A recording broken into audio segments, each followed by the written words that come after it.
papel lo que define el arte. Parte de ti aquí conmigo, en el averno de otra parte. Despierto y desconcierto, vine a hacerme rico, no, vine a contarte. Ya. La historia de la vida que pasó, como pasa con tantos, contante y sonante. Lo que canto, vacío el bolsillo, me doy con un canto. No cuento lo que tengo porque es tanto. Me espanto ver pasar el pasado. Hoy solo alimento otro recuerdo bueno. De tranquila conciencia duermo como un niño. Mira, no hay estructura, es automática casi la escritura.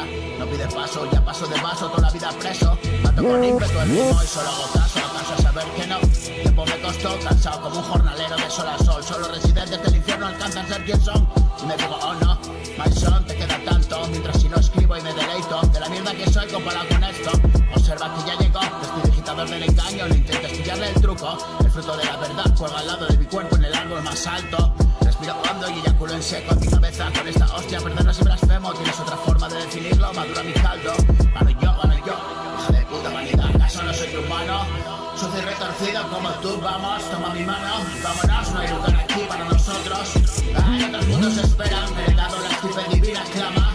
Oye la llamada, los coros dan la bienvenida. Llegamos desde tan lejos, caminando cada día y otro día más. Contra los elementos, estamos juntos en esto. Y ganamos siempre, tengo todos los puntos, los premios. Nunca bajé del trono, mando en silencio. Mi imperio persigue ese mismo misterio que ni yo mismo entiendo.